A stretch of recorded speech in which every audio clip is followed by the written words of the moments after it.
Mari también. Mari Compuche. Bueno, un saludo grande a todos y muchas gracias por venir. Y bueno, de nuevo me siento muy orgullosa por mi amigo Fernando para hacer estas actividades acá dentro del centro ceremonial y en la Ruca Trabún, que están de nosotros. Así que darle la bienvenida también a la bien. Y bueno, a todos en especial, que podría decir uno por uno, pero se me alargan mucho. Gracias también a usted también por venir. Gracias. Y ahí mira bien también de allá de la Florida que viene. Así que ya, y eso nomás puedo decir yo, porque de ahora Fernando toma la palabra. Mari Compuche. Primero agradecerle a la Lamien por la invitación acá a ocupar el espacio ceremonial que acá Santiago estuvo recorriendo. Poco contarles que esto es parte, Santiago es primera vez que viene a Chile junto con su señora y es un investigador muy reconocido dentro de las letras de temas indígenas. No le gusta un poco esto, pero creo que vale la pena decirlo, que es muy importante su investigación en cómo pensar lo indígena, el conflicto, el multiculturalismo también. Y yo creo que hay cosas que en Guatemala están, o si tuviera que ver una máquina del tiempo, las cosas que están pasando en Guatemala o pasaron en Guatemala es lo que está comenzando a pasar en Chile, no solo por tema de la violencia, que eso se maxima, sino las políticas que los gobiernos están impulsando para detener los movimientos indígenas o bien para recanalizarlos hacia aspectos dentro de la lógica de la gobernanza neoliberal, ¿no? O sea, hay mucha experiencia, creo yo, de la escritura y del pensamiento que se ha desarrollado en Guatemala, que parece un país que no tenga mucha relación con Chile. Los latinoamericanistas, sobre todo los investigadores chilenos, tienden a mirar más a Europa. Algunos países se comparan más con alguna lógica de Estados Unidos, poco con los países latinoamericanos, poco con los países vecinos. Y cuando se hace la comparación con los países vecinos, normalmente los países que están más cerca de Centroamérica ya empiezan también a desaparecer de las comparaciones. Pero acá nosotros creemos, y por eso que hemos trabajado mucho por traer a Santiago también, como dentro del Centro de Estudio Intercultural Indígena, pero también creo que aquí hay varios amigos, compañeras de trabajo que hemos venido trabajando y leyendo a Santiago hace muchos años atrás, que creemos que hay cosas que sí deben ser debatidas en Chile de estas ideas que se están posicionando, ¿no? No logramos tenerlo en esta ocasión el libro, era un compromiso, pero eso no es tan malo porque va a salir por Veranada Ediciones muy pronto, una editorial mapuche, pero va a ser una buena excusa para volver a traerlo ahora con un libro, con una antología especial para ser publicada acá en Chile sobre este pensamiento y difundirlo también, creo yo, en las librerías, para posicionar también el pensamiento crítico que los pueblos originarios y sus pensadores han venido creando también para reconceptualizar esto, ¿no? Son un poco señalarles como introducción, ¿no? Lo segundo, que como les señalaba, esto es parte de un trabajo que esta semana tenemos con el Centro de Estudio Intercultural Indígena, un seminario conjunto con Gabriela Piña, que es colega de la universidad. Hemos venido preparando todo esto desde hace mucho tiempo. Y también esto es parte, creo yo, de sacar el pensamiento también de las universidades, ¿no? Y acá la Lamien siempre ha sido hemos ido conversando mucho tiempo y hemos ido generando este trabajo también conjunto, ¿no? De poder hacer actividades también. El horario tal vez no es el mejor, ¿no? Pero bueno, lo intentamos y aquí estamos y le agradecemos a todas y todos que han hecho el esfuerzo por estar acá con ustedes, ¿no? Así que los dejo con Santiago Bastos. Vamos a iniciar. La idea es que sea un diálogo, más que Santiago es antropólogo de la Universidad de Ciesas, México. Todo su trabajo lo ha hecho mucho más en Guatemala, sobre su investigación. Y lo primero, a lo mejor, Santiago, preguntarte cómo llegas a reflexionar sobre el tema indígena, ¿no? Y cómo te va aproximando al tema, qué ideas has logrado o desarrollaste a partir de este acercamiento, ¿no? Finalmente en tu larga historia de la investigación. Bueno, pues antes que nada, pues muchas gracias, ¿no? Por venir aquí a platicar entre todos. Yo creo que esa es las partes más agradables de este oficio nuestro, es precisamente las conversas, cuando se pueden dar así, además no en congresos, ni ponencias, esas cosas, no sé. estas posibilidades, ¿no? Yo creo que eso siempre es un espacio y eso le agradezco a Fernando primero la posibilidad de venir tan al sur, que Manuela y yo no conocíamos acá. Tiene que ver con algo de lo que tú planteabas ahora y que me parece importante, ¿no?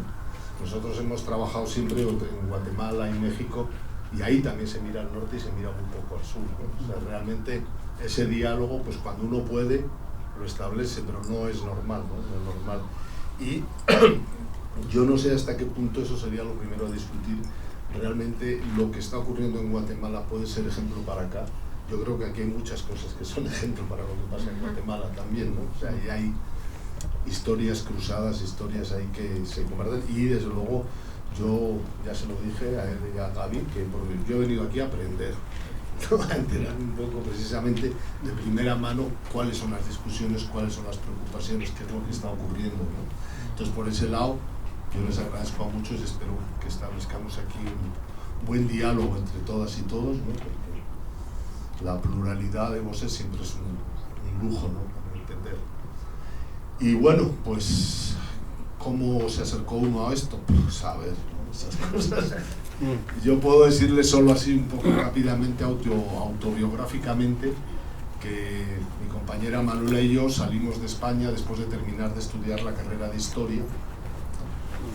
Veníamos con esa vaga idea de vamos a ir a América a enseñar lo que hemos aprendido, luego nos dimos cuenta que no habíamos aprendido casi nada, ¿no? Y escogimos Guatemala, pues también un poco seleccionando, viendo, estoy hablándoles del año 1987, pues todavía no se firmaba la paz, todavía tal, pero parecía que Guatemala ya estaba en paz y todo, ya llegamos de pendejos, nos lo creímos, y estaba duro. Pero bueno, el caso es que buscando y así, tuvimos la suerte de entrar a Flaxo, que estaba abriendo su unidad justo en Guatemala en aquel momento, y por una serie de coincidencias nos metieron, y nos pidieron en un curso que hicimos sobre la marcha que trabajáramos un tema, porque era un curso sobre investigación urbana, pobreza urbana, informalidad, y nos pidieron que trabajáramos sobre la presencia indígena en la ciudad de Guatemala, que era un tema que no se conocía, ¿no? Y desde entonces pues estamos aquí. Y yo luego reflexionándolo y todo, yo creo que viniendo de Europa, de la España de los 80, llegar a un país como es Guatemala. Guatemala es uno de los países con más proporción de población indígena reconocida en América Latina, pues nunca se sabe bien, pero está alrededor de la mitad, ¿no? Los censos hablan de un 42-45%, lo cual podemos suponer que es bastante más, ¿no? Entonces la presencia indígena es evidente, y no solo la presencia indígena, sino pobreza, presencia indígena, racismo, toda esa combinación, colonialidad. Entonces digamos que viniendo del mundo europeo, pues claro, eso es algo que llama la atención y que uno le pone a pensar, ¿no? Entonces entre esa perplejidad, esa forma de intentar entender, de saber dónde estábamos parados, y luego esta coyuntura que nos permitió entrar con el tema, pues para mí por lo menos todo este año siempre es intentar comprender, ¿no?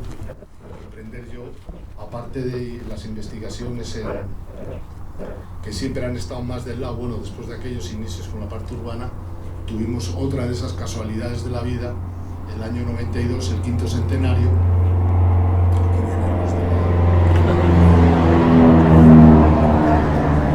pues nos ofrecieron dinero ahí en Flaxo para que trabajáramos algo sobre el 5º centenario en Guatemala. Era tiempo en que había dinero, ¿no? Y había esas cosas. Y entonces con el que trabajamos, nuestro maestro, digamos, él dijo, pues vamos a trabajar sobre toda la movilización indígena que se veía en Guatemala, era un tema que no habíamos trabajado, y como estaban las cosas todavía con la paz muy precaria, bueno, eso, no había paz, la democracia muy precaria, no era un tema que se trabajara, pero entramos nosotros y a partir de ahí, digamos, siempre ha habido un seguimiento con la política indígena de Guatemala, pues desde hace 30 años por ahí, he venido más o menos acompañándome, ¿no?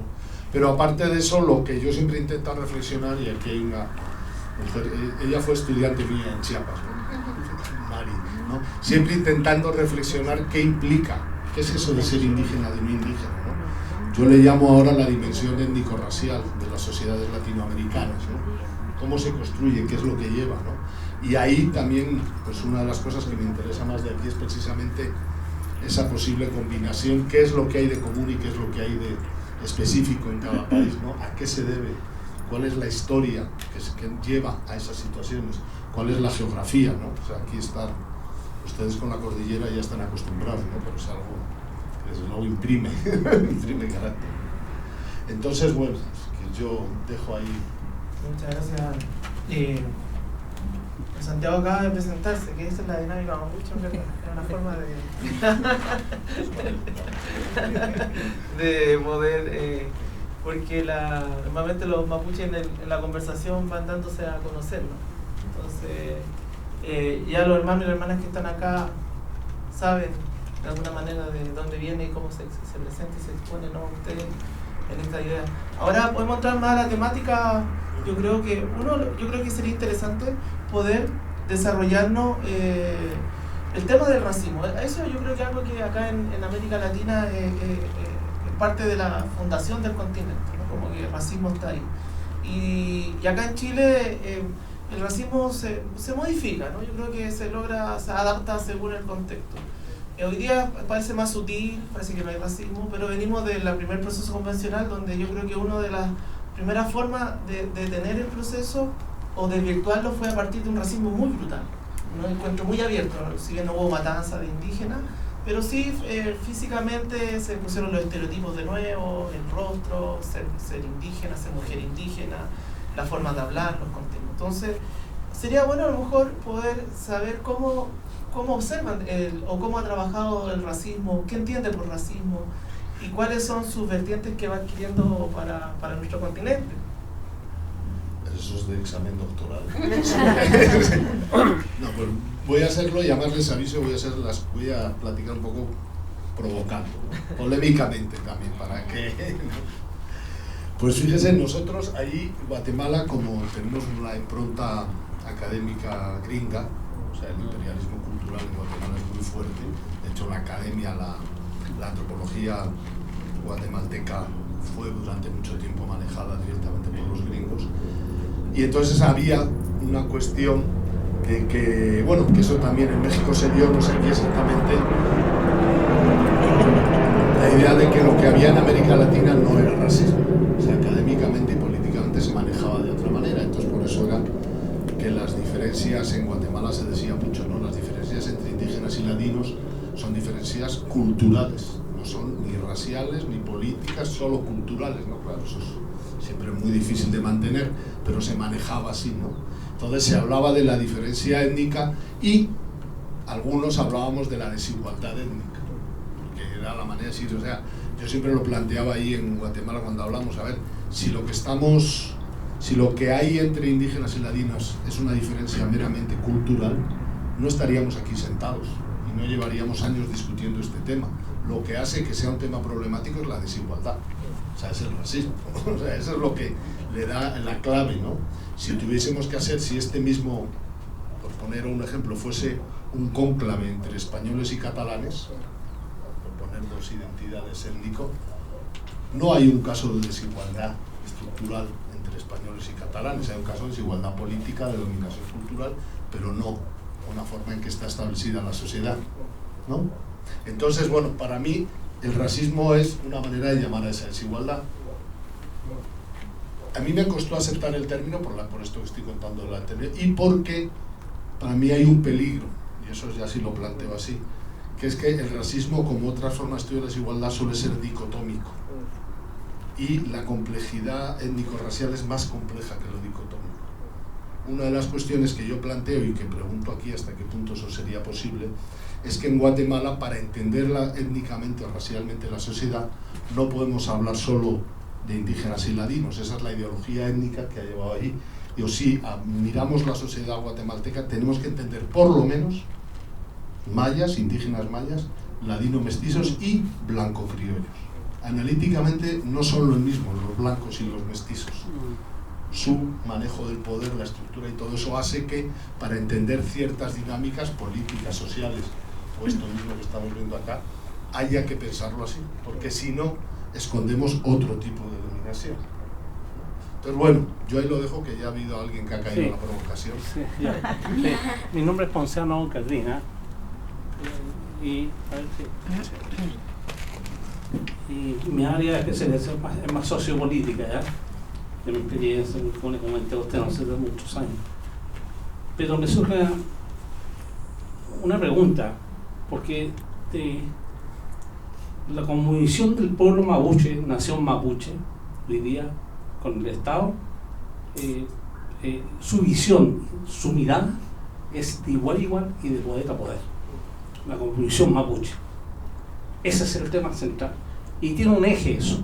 Y por eso yo quisiera preguntarle a ustedes de su experiencia en Guatemala y todo, y quizás de Chiapas también, ¿qué papel juega la reivindicación territorial y el control territorial en ese racismo y dentro de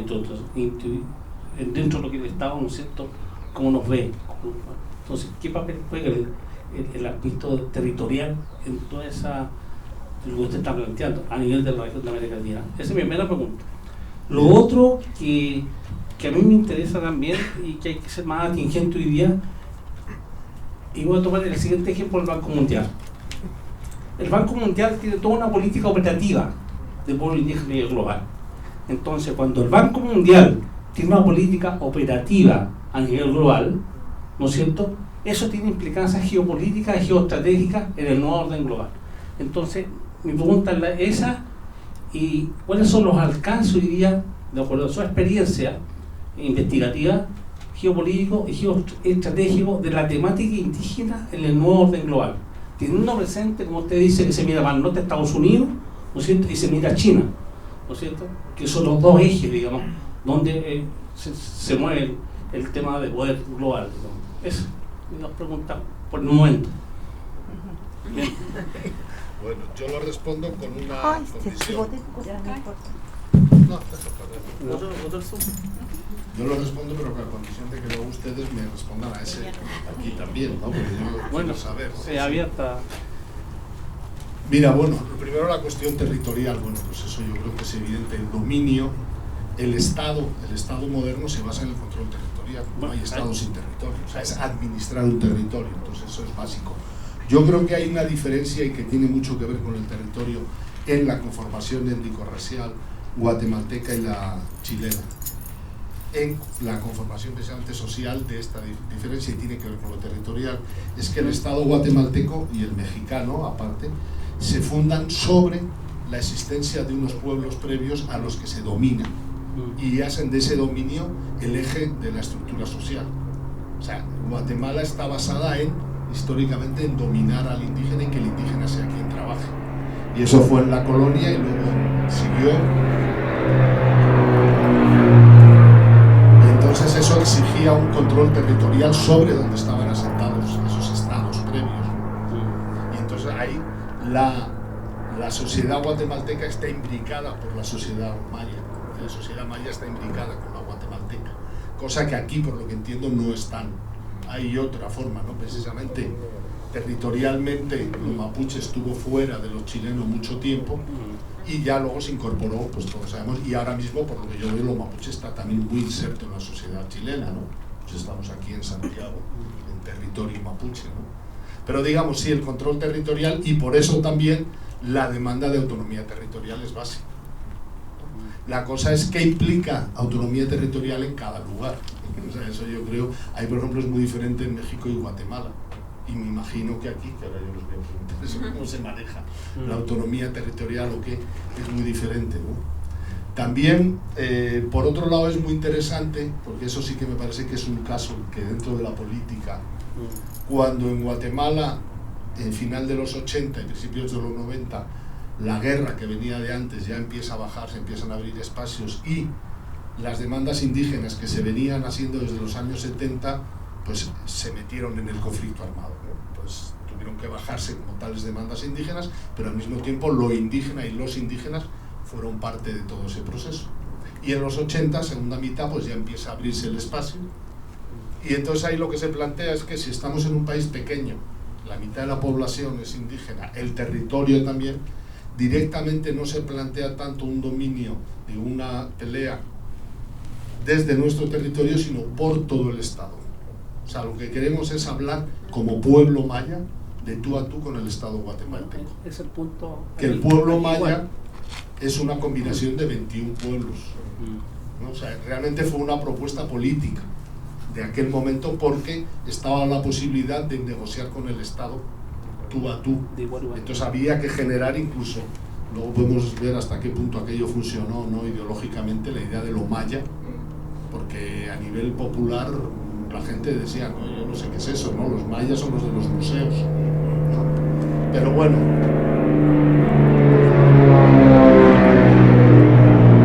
y en cambio, que eso es lo que también yo quiero preguntar aquí, cómo ha sido cuando se pasó esa fase del multiculturalismo, que fue mucho más cosmético que aquí. O sea, realmente en Guatemala fue lavar la cara al Estado, no hubo...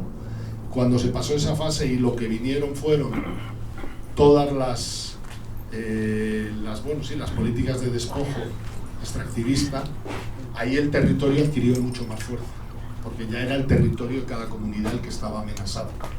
Entonces hubo una segunda ola, digamos, una segunda fase, donde se reconstruyó desde abajo, desde lo territorial. Y del Banco Mundial no sé. No, pero yo más que eso, no, yo no estoy diciendo, yo a lo que quería llegar con ese comentario era que la temática indígena tiene implicancias geopolíticas globales y estratégicas, a eso iba. Sí. Entonces, no que eso, lo tomaba como ejemplo. Entonces, ¿cuáles son los alcances de eso, no es cierto? No sé, yo pregúntame de las aldeas. De ahí. O sea, si planteara decir la hipótesis es que la emergencia indígena, como dijo el profesor Bengoa, no solo en América Latina, sino en todo el mundo, o sea, esa emergencia desde abajo de sujetos supuestamente controlados por las dominaciones nacionales, eso que ha ocurrido pues, desde los inuit en el norte de Europa, los maoríes, los samis, es un fenómeno que tiene que ver con el final de la época de la modernidad integradora de los estados nacionales, ¿no? Que fue un intento de generar, yo no sé, aquí en México es un ejemplo clarísimo, ¿no? De cómo se pretendió la Revolución Mexicana generar sociedades nacionales integradas y para ello olvidarse de lo indígena o apagar lo indígena, ¿no? Aquello fracasó por muchos lados con ese capitalismo del bienestar, etcétera, y una de las consecuencias de ellas fue precisamente la emergencia de algo que venía desde muy atrás y agarra una nueva... Entonces, de alguna manera, la emergencia indígena es un subproducto no deseado del neoliberalismo. Entonces, o sea, como es algo que no estaba en el plano, pero que todo aquello acabó sacándolo, ¿no? Y es uno de los retos que hay ahora. Por eso creo yo también, tiene que ver además con todos los multiculturalismos anglosajones de los 80 y 90, ¿no? De Kimilika y Taylor y todo esto, que es cómo encontrar esas gobernanzas, ¿no? Sobre la diversidad sin cambiar el modelo, ¿no? Y luego, antes mencionaba usted a Díaz Polanco creo que tiene de los textos más clave, ¿no? Sí. De la etnofagia, sí. ¿No? Precisamente de la identidad, ¿no? Sí. Pero ahora yo quiero que Fernando me cuente. Sí. No, es súper interesante, porque ahí estás debatiendo con Bengoa, ¿no? Sobre la idea de la emergencia indígena. Parte, ¿no? Cómo se van viendo los procesos distintos, porque yo creo que el modelo chileno, a veces nosotros cuesta entender que el modelo chileno, la dictadura cuando refunda el país, lo económico, lo político y lo social, es un modelo que parece que logra penetrar, pero yo creo que más que nada por los gobiernos post dictadura, no tanto por la dictadura, que logra penetrar en la sociedad y se transforma en una sociedad, como dice Tomás Mulián, que el consumo me consume, que es un texto como clásico de él. Pero también en su texto previo a eso, él dice, bueno, el neoliberalismo y la anatomía es un mito, ¿no? O sea, que también el mito neoliberal es este país que todos vamos a ser productores, vamos a tener consumo, vamos a tener bienes materiales, ¿no? O propiedades, ¿no? Entonces hay una disyuntiva, yo creo, en la realidad chilena. Y yo creo que eso es aplicable al tema indígena en general, ¿no? Porque los mapuches logran entender las lógicas, se adaptan muchas veces a partir de, bueno, Francisca Lamasa ha trabajado mucho el tema del turismo indígena en el caso del sur, pero también viven el empobrecimiento del modelo neoliberal. Por eso gran parte, yo creo que ahí nuestro poeta David Niñir inventó un concepto que a mí me parece que sigue siendo clave, la idea del mapurbe, ¿no? Cuando él dice, bueno, el mapuche que llega a vivir en la ciudad y en la periferia de las grandes ciudades, ¿no? Los cordones de las ciudades, empiezan a reconstruir su vida mapuche urbana, y un poco lo que estamos viendo acá, pero también se transforma esa identidad rural, ¿no? Y se adapta o se transforma con la urbanidad, y él dice, bueno, crece un nuevo tipo de mapuche también, que es el mapurbe, ¿no? Que tiene esta doble raíz, pero no es el mestizo, porque el ladino en Guatemala se entiende como la pérdida del indígena, lo ladino, ¿no? Acá lo que David nos propone es que regeneran los mapuches para mantener tu identidad mapuche en un contexto desfavorable al mundo mapuche. ¿Y qué es lo que hace? Yo creo las políticas de los gobiernos post-dictadura es que, pero yo creo que más con el gobierno de Michelle Bachelet, que así se llama, de hecho, su programa del año 2006, se llama Pacto por la Multiculturalidad, y que luego el gobierno de Piñera lo profundiza, y yo creo que hay algo en el gobierno de Gabriel Boric, un poco de ello, en que de alguna manera hay una idea de administrar la diversidad, ¿no? Y yo creo que esa ha sido la tónica de los gobiernos. Entonces, por un lado tienes una administración que es el reconocimiento, el apoyo y el fomento a la identificación indígena. Yo creo que el problema es que a veces no se financia para eso. Entonces eso se ve mucho en la restitución de tierra, donde con nadie los gobiernos le recortan el presupuesto, y por lo tanto los mapuches no pueden comprar todas las tierras, o porque los agricultores suben los precios, eso también lo afecta. Pero a la vez también va acompañado de una política de criminalización al movimiento que está por fuera del Estado, ¿no? O que no reconoce el Estado. Y ahí se genera una dicotomía, creo yo, más de la idea del multiculturalismo, como la idea de Charlie Held, del indio permitido o el indio insurrecto, ¿no? Y ahí yo creo que lo que sí creo que la sociedad chilena va creando, o el modelo chileno va creando un tipo de etnicidad distinto para poder relacionarse con los movimientos o con la realidad indígena latinoamericana, y eso hace que funcione tal vez la idea de la adaptación, pero sin la pérdida de ser indígena, sino adaptar para sobrevivir frente a un modelo que es bastante, que es un laboratorio finalmente. O sea, así se plantea en la década de los 80 en Chile como el laboratorio del neoliberalismo, pero un laboratorio que, de estricto rigor, si bien ha tenido crisis, no se ha logrado derrumbar como le pasó a Argentina en el 2001, como le pasó a otros países. Entonces es un modelo que ha logrado reconvertirse, ¿no? Sí, yo ahí totalmente de acuerdo, ¿no? Pero creo que precisamente una de las cosas que diferencia a Guatemala es que no hubo esa profundización de multiculturalidad. Había un autor, ahí no me acuerdo, me perdonan, pero la cabeza ya, que decía el reconocimiento de los pueblos indígenas es una técnica política de países que están en situaciones de crisis y tienen que bajar la presión por algún lado, y ponía en el caso de Colombia. O sea, en Colombia todo el reconocimiento se da en el momento de la crisis del 91 y eso. Y en Guatemala aplicaría un poco el momento de la paz, de tener que refundar también el Estado un poco, después de toda una crisis, pues se da derechos a los indígenas como una manera de bajar. Y ahí tiene que ver con esa precisamente de hasta qué punto se administra la diversidad o se resuelve la desigualdad. A mí diversidad es una palabra que siempre me da mucho miedo. Me parece que es como un eufemismo. Diversidad, qué bonito. Somos diversos. No, perdone, somos diferentes y desiguales. Si fuese diversidad no sería problema. Esa es una de las bases de mi forma de entenderlo, que no tienen ustedes por qué estar de acuerdo en absoluto. O sea, al revés. Pero a mí me parece que, de nuevo, el problema no es la diversidad, el problema es lo que está detrás. Con lo de las tierras lo acabas de definir, ¿no? Podemos ser todos muy diversos, pero si ustedes no tienen para tierras, lo siento, ¿no?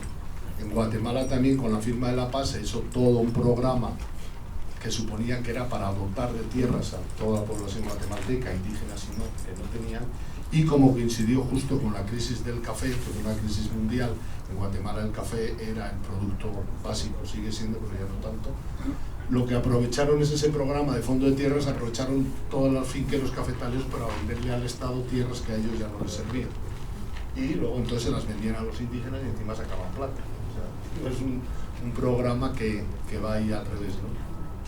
Y luego respecto al multiculturalismo yo tengo otra crítica que es más, que va un poco más atrás, que es decir, si nosotros partimos que el racismo es una técnica ideológica, una formación ideológica para justificar la desigualdad a base de plantear que la desigualdad no viene dada por la acción de los sujetos, digamos, dominantes, sino por las condiciones naturales de los sujetos dominados, ¿no? Ustedes son inferiores, ¿no? Y eso aplica en general a todos los niveles de racismo, ¿no? Y como si lo vemos de una manera histórica, las construcciones sociales que existen ahora respecto a la diversidad o la diferencia étnica son construcciones coloniales que vienen de ahí. Entonces lo que hace el multiculturalismo es reconocer los productos del racismo e intentar cambiar su jerarquía, pero no cuestiona ese proyecto, no cuestiona ese proceso, ¿no? Para mí el multiculturalismo tendría mucho sentido si fuese acompañado de políticas de reducción de la desigualdad, o sea, de políticas de fondo, de cambiar la estructura social. Sí. Si no, se queda en mero, ¿no?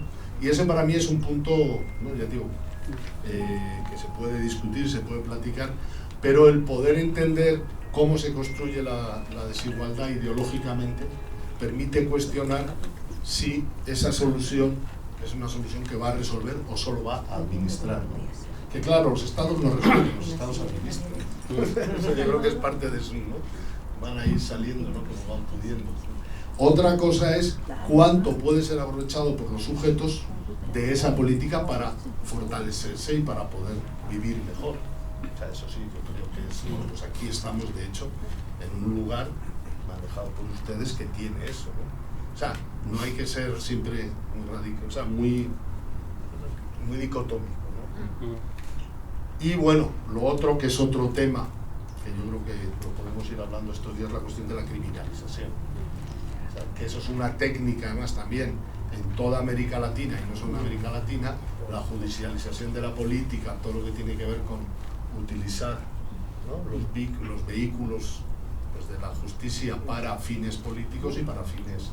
Y que en el caso de los defensores del territorio, pues en Colombia, en Guatemala, aquí en todos los lugares, es la nueva técnica. Yo me acuerdo cuando en Guatemala empezaron con los procesos penales en el 2008-2010, con uno de los abogados de derechos humanos que trabajamos nosotros, con Edgar, dijo, Santiago, es que ahora ya no pueden matarles tan claramente como antes, entonces por eso les meten en la cárcel.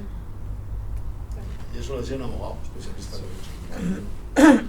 Pero bueno, yo me gustaría preguntarles a ustedes de nuevo, digo a ti o a Yana, ¿cuál es, o sea, en Guatemala digamos que hay una desidentificación con el Estado de parte del movimiento maya, la población, pues es mucho más ambigua siempre estas cosas, ¿no? Pero ahora que el año pasado en Guatemala hubo una rebelión, no sé si ustedes se enteraron, por las manifestaciones, o sea, unas elecciones que al presidente no le dejaron tomar posesión y fueron autoridades comunitarias indígenas las que levantaron todo. Pues esa fue la primera vez que en muchos años se podía ver a gente maya, activamente maya, llevando banderas de Guatemala. O sea, las banderas de Guatemala no aparecían en las movilizaciones mayas, que es muy diferente con México, donde la bandera de México está en todas partes, ¿no? O sea, ahí es otra. Y entonces, ¿cómo es aquí esa relación? Quizá porque estamos en el mes patrio yo veo banderas por todos lados, a lo mejor el resto del año no es tanto, ¿no? Pero pregunto ahí, ¿cómo lo mapuche y lo chileno, cómo se relacionan entre sí? Buenas tardes. Yo creo que hoy hay un poquito más de conciencia. Yo he visto un par de casas donde está la bandera mapuche. Hoy en día tenemos más conciencia de nuestro pueblo originario y eso creo que hemos avanzado en la lucha. Nos falta mucho todavía, porque tenemos varios pueblos indígenas nosotros, sobre todo en este espacio. Tenemos Rapa Nui, Aymara, Segma, hay muchos que fueron nuestros pueblos originarios y fueron maltratados. Pero hoy en día, los Selma, creo que estuve leyendo algo con respecto a que no estaban como designados como pueblos originarios todavía y se está dando la lucha para que eso ocurra. Así que falta, nosotros tenemos en cada zona del país, tenemos distintos pueblos originarios, y hoy el más representativo claramente es el mapuche y el Rapa Nui, pero tenemos muchos más pueblos mapuches que están perdidos por ahí, o sea, pueblos originarios que están, que no tenemos, se ha perdido en la historia, en la memoria, y sin memoria, sin historia, sin memoria no hay historia, y viceversa. Eso. Espérate, un poquitito yo. Espérame, que disculpa, pero sí, tengo otra mirada en realidad acá que la compañera. Yo creo que la explosión social que tuvimos acá, o la revuelta, o como queramos llamarlo, sí, claro, ahí vimos muchas banderas, digamos, de nuestros pueblos originarios, y todos querían levantar la bandera del pueblo originario. Sin embargo, después que pasó esta explosión social, donde nos vimos todos sin colores políticos, sino que todos por una misma lucha, como que volvió a desaparecer el pueblo originario. Cuando quisimos hacer una constitución donde estuviera representado nuestro pueblo originario, muchos se opusieron. Entonces, la verdad que eso. Es que era exactamente lo que pero falta mucho todavía para... Sí, yo, o sea, mi opinión es eso, como dices, la bandera ahora mapuche, o los símbolos en general, está mucho más presente que hace desde el 2019 hacia atrás, mucho más presente. Creo que el tema de ser como el orgullo de ser mapuche o de pertenecer a pueblos originarios es algo que ya ahora se ve mucho más presente en las personas. Como que anteriormente me tocó hacer unas entrevistas, yo estoy trabajando en mi tesis, otro tema, pero a personas mayores mapuche, y que ellos decían, o sea, antiguamente llegaban, migraban, mucha migración en la historia del pueblo mapuche, que venían del sur, venían para acá a encontrar mejores condiciones laborales, lamentablemente, y que muchos se cambiaban los nombres, apellidos, tanta discriminación, y de verdad yo coincido que la revuelta del 18 de octubre fue el momento en que eso hizo como un clic. Lamentablemente creo que sí, como con la esperanza de algunos, como que se fue apagando, no sé si volverá a resurgir, pero yo creo que eso le dio a la gente o al pueblo como el ánimo de mostrar y representar como la bandera mapuche y llevarla con orgullo, porque ese fue un momento, un hito muy importante. Bueno, sumando un poco a lo que decía, considero que ha tomado igual como una potencia este signo de nación mapuche, pero a su vez siento que es como una superficialidad que se ve como en ciertos aspectos y que se dan en ciertas ocasiones. Por ejemplo, como decían en la misma revuelta social, claramente se vio como esa masificación del uso de esta bandera, pero siento que era como un poco más como asimilándolo al significado de fuerza que tiene como el pueblo, como a la lucha que genera, como estos significados que tienen este pueblo que históricamente ha sido desplazado y ha sido violentado. Entonces, a su vez también considero que falta mucha educación con respecto a todos nuestros pueblos, como decía, no solo la nación mapuche, sino a todos los otros pueblos originarios que existen a lo largo de Chile. Eso no es.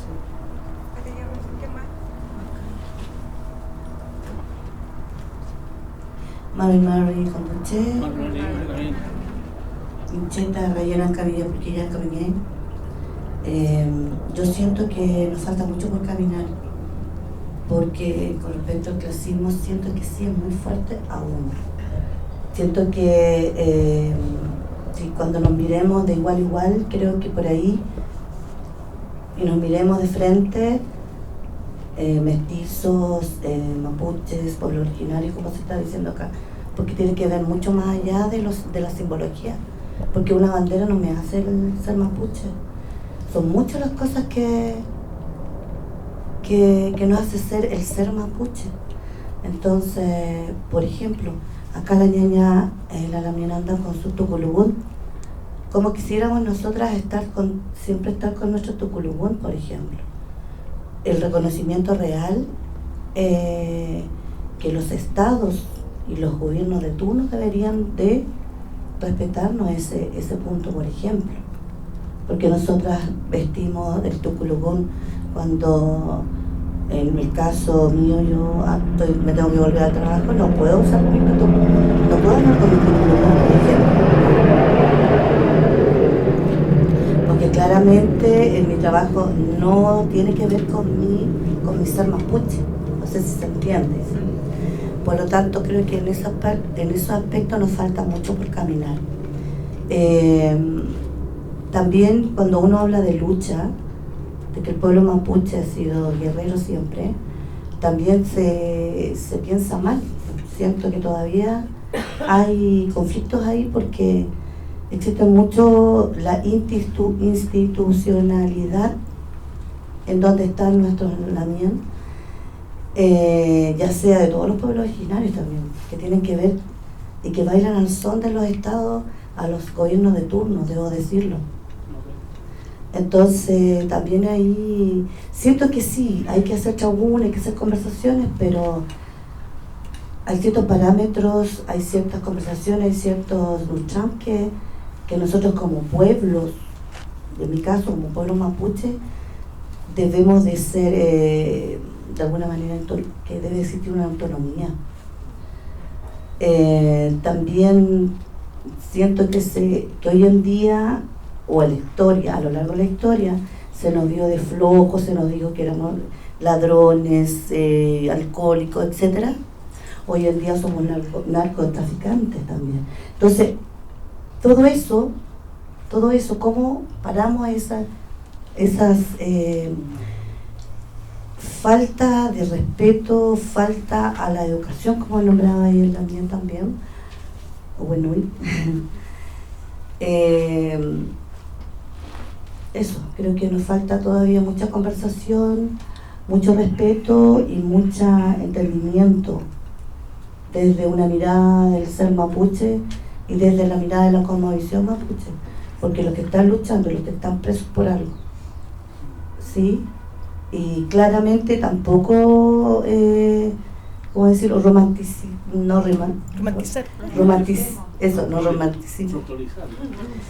No romanticimos la lucha, porque también hay errores dentro de nuestra gente igual, como todo, ¿sí? Así que eso por la mien, bueno, soy motel. Ahí está. María Lamián,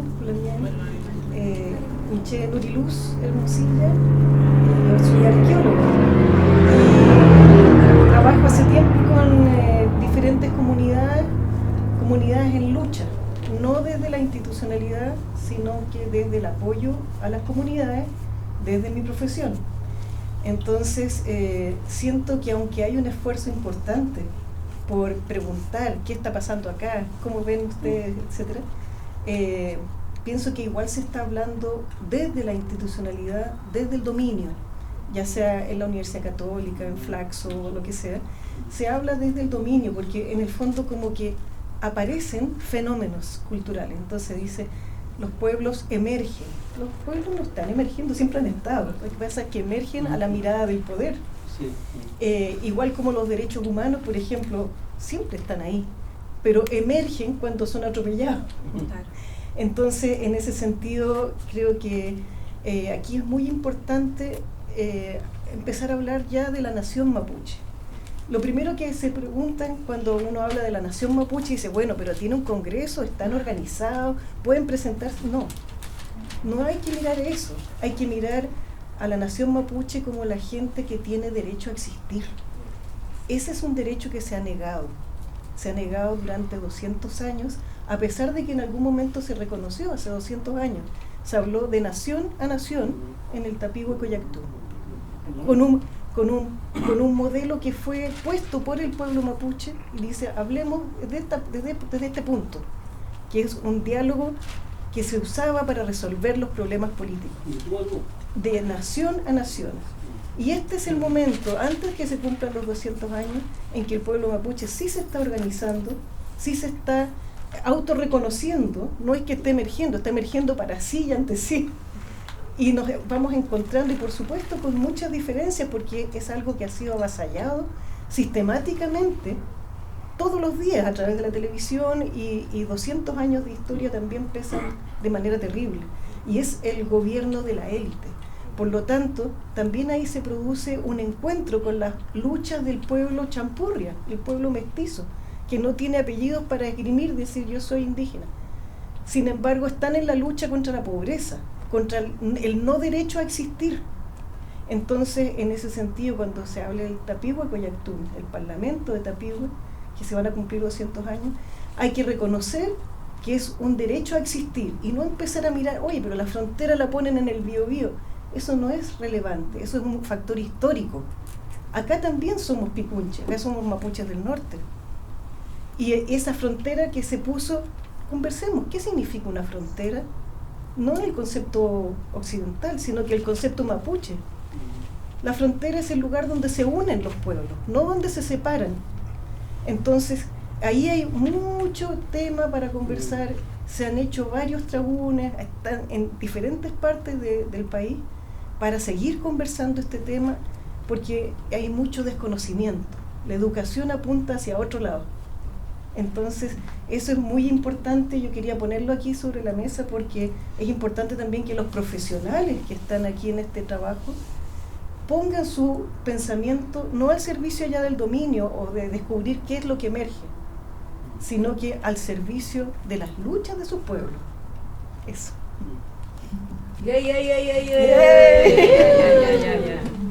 Sí. Yo quisiera, voy a tocar, me parece importante lo que usted dijo, un tema, digamos, que es clave también. Digamos. Yo creo que hay una línea muy pequeña, si todavía siento yo, de descolonizarnos del conocimiento. ¿Sí? Y al hermano mexicano, investigador, todas las políticas indígenas, ¿no es cierto?, desde el año 90, ¿no es cierto?, cuando llegó Patricio Elwin, en mi experiencia, ¿ya?, hay un reconocimiento cultural de parte del Estado. Esto. Pero no un reconocimiento como pueblo, político. ¿Ya? Ese es el que hoy día del asunto. Porque hoy día lo que le está demandando el pueblo mapuche al Estado chileno, devuélvame las tierras usurpadas. Ese es el meollo del asunto. Por eso cuando yo le planteaba control territorial, no solamente tiene que ver con eso, tiene que ver, ¿no es cierto?, con los recursos naturales y que son temas estratégicos del país, minera, litos. Ese es el Q. Devuélvame lo que me usurpó. Eso es lo que se está discutiendo ya políticamente, ¿ya? Ese es un tema. Lo otro es que yo soy más autocrítico al movimiento indígena, ¿ya? En mi experiencia, yo soy bien crítico. Yo creo que eso es súper importante a los pueblos, digamos, ¿no es cierto?, para instalar procesos, digamos, saludables y transparentes, ¿no es cierto? Cuesta mucho ponernos de acuerdo políticamente. No hay un proyecto político común, no todos estamos de acuerdo. ¿Por qué factor? Por el clientelismo político, ¿ya? Como decía también, muchos son parte del institucional del Estado. Yo decía el interés institucional, y eso juega también en contra. Entonces cuesta mucho ponernos de acuerdo, especialmente a nivel, yo por lo menos valoro de mi experiencia investigativa en el caso colombiano, y lo quiero poner aquí como ejemplo, que usted lo tomó así, claro. Estando en Colombia y investigar el tema, aprendí algo súper relevante de la Constituyente del 91. Y tuve oportunidad de conversar con Navarro Wolf, que fue uno de los líderes, ¿no es cierto?, un ojo de vidrio y un pie de palo. Tuve mucho que conversar con él y todo eso, fue uno de los líderes del M19 y todo. Pero admiro la estrategia política de el M19. Planteó algo al Estado global: dejamos las armas, ¿no es cierto?, queremos una nueva constitución, la del 91, pero los indígenas van. ¿Ah? Y eso se logró. Pero ¿cuál fue la responsabilidad del movimiento indígena? Bueno, quiero que quieran ustedes. Bueno, temas, 5, 4 temas. Esto es lo que digo. Y esos espacios de poder político se dio por eso. Y eso en Chile ha sido súper complejo. No se da. Por una, los egos. ¿Ya? Otros hermanos, con el respeto que me merecen, hablan desde la academia. ¿Me entiendes? ¿Ya? Y yo creo que hay que hablar desde el territorio, desde los loncos, de nuestra lamien, de los que están en el territorio, de los que están viviendo el conflicto en sí. Entonces muchas veces hablamos por ellos y nos dejamos hablar que son ellos los principales interlocutores, digamos, de cómo tiene que ir caminando el proceso político indígena. Entonces eso, y lo otro que es el tema educativo, eso me parece súper relevante en términos de que es integrador. No hay una voluntad política, ¿no es cierto?, de poder cambiar la malla curricular, digamos, desde el Ministerio de Educación. ¿Ya? Hay mucho interés, ¿me entiendes? ¿Ya? Entonces son factores súper complejos, digamos, en la educación chilena. Eso es lo que quería yo plantear, digamos. Ese es un punto, ¿ya?, que quería dejar acá, y no sé si otra persona puede... Yo también quería, no sé si había más personas, disculpen, Mari Pulamier, Incheta Mari Urrutia Piñer, también por acá, bueno, me gustaría comentar un poquito, ya que también hablaba de la educación, yo también estaba pensando en la niñez, ¿no? Porque quizá el problema, uno podría decir, no existe política pública que permita el reconocimiento de la cultura dentro del currículum o que tal vez aporte a una convivencia entre pueblos, ¿no? Y uno podría decir que institucionalmente aquello ya está hace varios años atrás instalado en Chile, que es la política intercultural bilingüe, que debe estar presente en las escuelas, ¿no?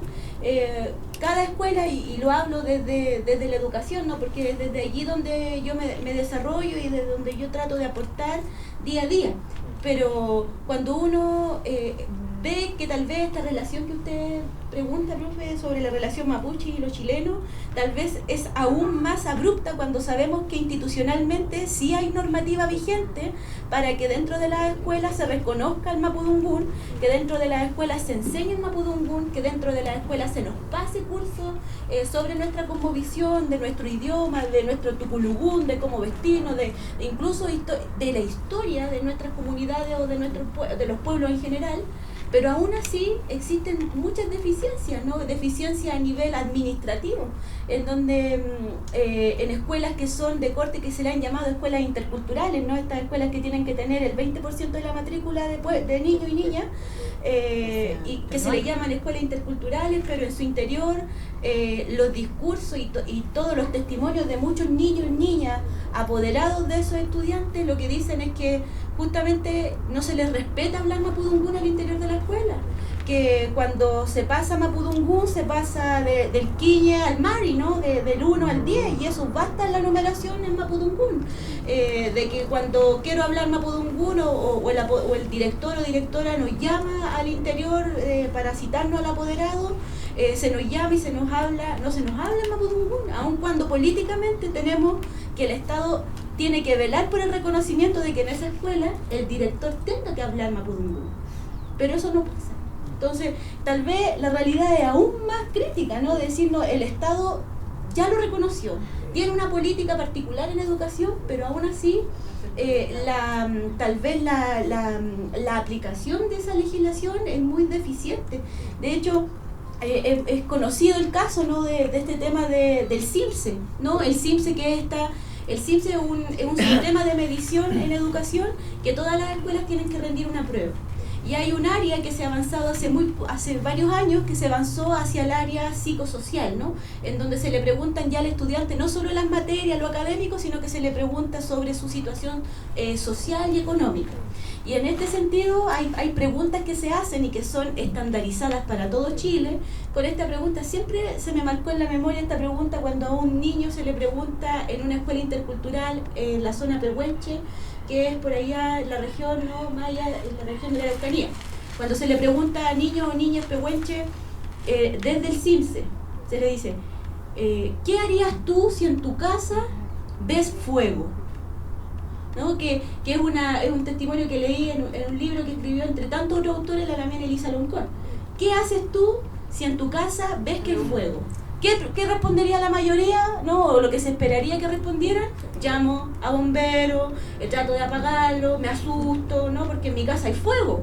Pero en una realidad contextualizada, hay gente en la casa, están cocinando, va a haber sopaipilla, va a estar calentito, sería otra respuesta contextualizada a otra condición, ¿no? Entonces, pareciera ser que si bien tenemos esta política de educación intercultural bilingüe, aún falta tanto, ¿verdad?, administrativamente, pero también para la aplicabilidad de aquello, incluso culturalmente en las escuelas, ¿no? Tenemos profesores y profesoras que es muy triste decirlo, que aún siguen estigmatizando a la población mapuche dentro de la escuela, y aún más decirlo, ¿no? Que ¿por qué tenemos que solo en escuelas que tengamos el 20% de la población mapuche, solo allí se hable mapudungún? Y no se habla, pero solo allí se podría hacer.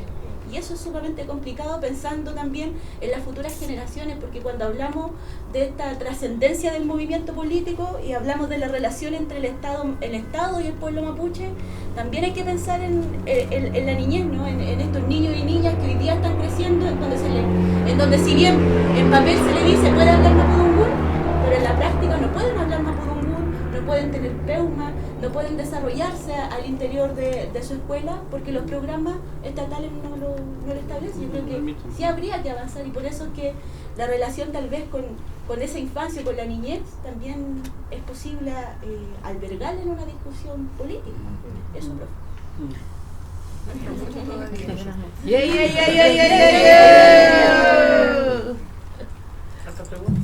No son preguntas.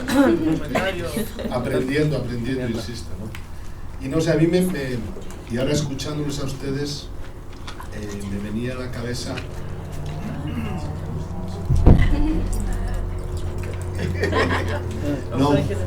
la idea de cómo, precisamente en qué momento histórico estamos. Ustedes saben